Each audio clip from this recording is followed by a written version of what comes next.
1 czerwca spotykały się wszyscy u źródeł chrzcielnych Polski nad brzegami jeziora Lednica. Musicie przyjechać, będzie o ojcostwie. No nie możecie przez cały czas być tylko chłopcami. Przecież musimy wszyscy dorastać. 1 czerwca widzimy się wszyscy nad jeziorem. Do zobaczenia.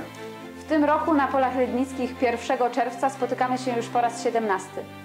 Każdy uczestnik otrzyma łyżeczkę, a każdy kapłan stułę. Spotkanie odbywa się pod hasłem W imię Ojca. Więcej informacji na naszej stronie internetowej oraz na Facebooku.